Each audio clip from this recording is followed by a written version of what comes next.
Hello friends, Matt here, and I thought it would be a fun way to wind down the disc golf competitive season with showing you guys what my bag ended up looking like at the end of this year. I started out the year with a different bag. I was using my Grip A series I've used for many years. And if you want to see the video of what my bag looked like at the very start of the season, you can look on the Fly Right Disc Golf channel. They sponsored me at the beginning of the year, and they've got that video of what I was throwing then. Honestly, it hasn't changed a whole lot, but there are a few changes throughout the year. And if you want to check that out, it is still live on their channel, even though they're no longer in business, sadly. So I ended up using this Kevin Jones Prodigy VP2. I got it right after he left the team, kind of for comedy.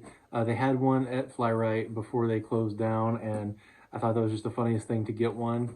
And blinged it up in my red top disc golf patch, Heart Pirates, and Cowboy Bebop Velcro patches on there. But let's dive right into the disc. I did really like this bag if you're in the market for kind of a second tier price-wise disc golf bag, but want a nice big backpack. It's a great option. Really good price. Of course, I don't think they have many of the Kevin Jones ones left. At least I would hope not. But it is pretty comfortable. The only complaints I have about it is the straps could be a little thicker. They're not bad, but not terribly thick. And if it's not completely full, it can be a little bit unstable, which probably empowers me to keep one or two discs more than I need in there at times. So, playing with Electron Soft Atoms, I've got three. I've got blue, black, and kind of puke green there. That was the softest one and the straightest one. I like those guys. They're nice straight putters. You can attack straight at the chains. I naturally give my putt a tiny bit of hyzer, and it doesn't really fade even with the hyzer putt. So really like those a lot. I'll use that green one for slightly longer putts. Sometimes I'm trying to make a run outside the circle. In the little front pouch here, I have two Stegos. I've got this Sparkle Armor Stego. It's actually the tiniest bit domey for a Stego, which is unusual. It's not crazy overstable, but does a lot of those trick shots that I like and gets great skip if you keep it low. And then I also have this beautifully clovered tar pit Stego that is, even though it's not very heavy and it's very beat up, look at that. It is still very nicely stable. I can count on it for a lot of lines. Getting into the more conventional disc, that Electron Soft Envy, I kind of use that as the complement to the Atom since they share a core. I actually will even putt with these if the wind is up and use them off the tee. If it's a straight backhand shot, it might be 325 and I'll still pull this out in the right situation. These go so far. Generally, I'm looking at it for like 250 or less, but if I need to push it and I need the disc to go real straight on a backhand line, that's probably the one I'm reaching for. Going to a more overstable approach disc, I do keep two Prodigy A2s in the bag. It's my only Prodigy disc currently in the bag at the moment. This one I mainly use for forehands where I need to go pretty straight and longer than you would think. I can throw these up to 350, even though I really wouldn't use them that long most of the time. I use them for a lot of funky force overs and trick shots, get out of jail stuff, even short thumbers. And then I keep this Austin Hannum 300 soft. You can tell it's a little beat up as well. It's not quite as overstable. This is like my backhand biting approach where a lot of people would use a zone or a Toro or something like that. I use this one for backhands a lot.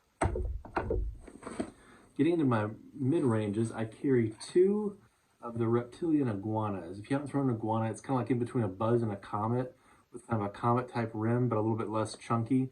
Super straight mid-range that I use almost exclusively backhand.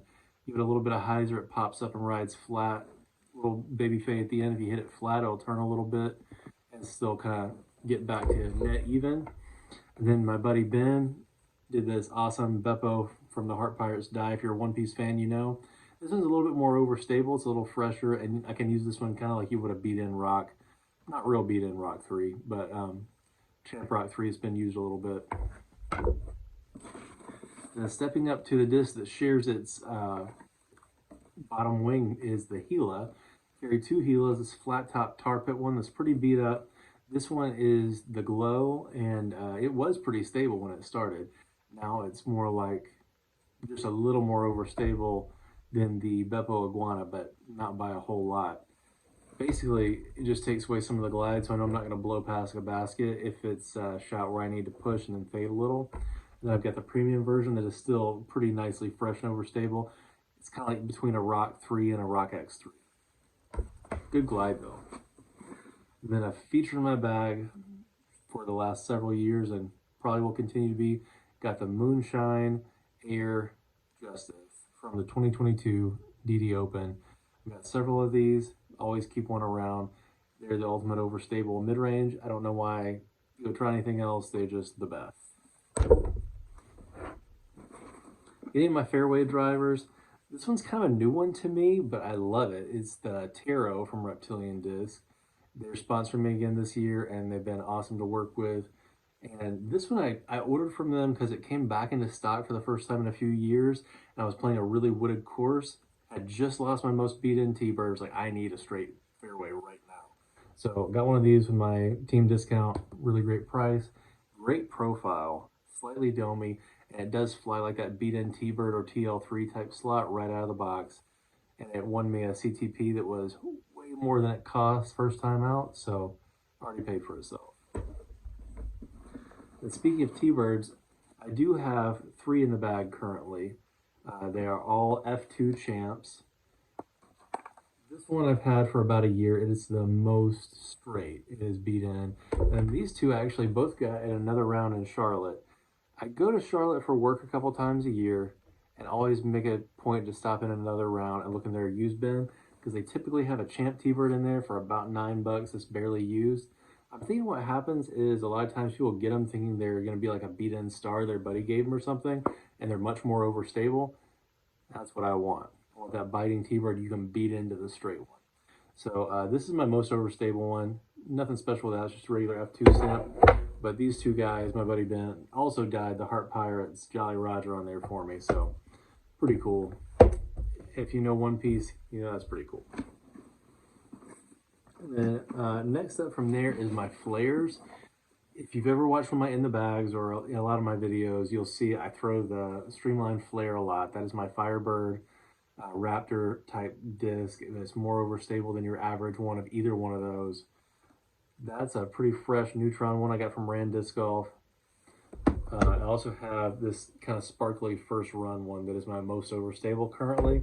And then Afterlife Dies did this amazing Heart Pirates one here for me. If you're not familiar, that's a Spade Pirates. It's Ace from One Piece. That one flies so good. It's obscenely long for a flare. And I've blown by a couple baskets with it so far.